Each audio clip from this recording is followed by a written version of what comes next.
bilang isang skinny fat na parang ginawa ng tambayan ng tabako yung tiyan ko.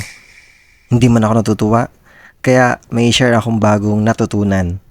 Pero bago yan, eto muna, mga problema ko. Una, sobrang bagal na ng metabolism ko kasi lagi ako nakaupo. Pangalawa, ang hirap umiwas sa only rice, lalo na pag sinigang mo yung rice.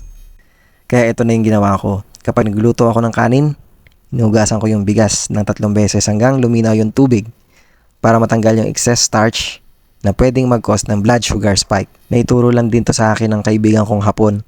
Sanay daw sila sa ganitong paraan. Tapos habang kumukulo yung kanin, tinatanggal ko rin yung bula sa ibabaw para mas mabawasan pa yung starch. At eto pa, mas okay din kainin yung kanin kapag bahaw na o galing sa ref. Kasi nababawasan yung starch na nakaka-apekto sa blood sugar. Day 9 na ng 100-day jump rope challenge. Kaya huwag kayong mahiyang sumabay. Talon-talon lang araw-araw hanggang matunaw at lumiit yung hawak mong bil.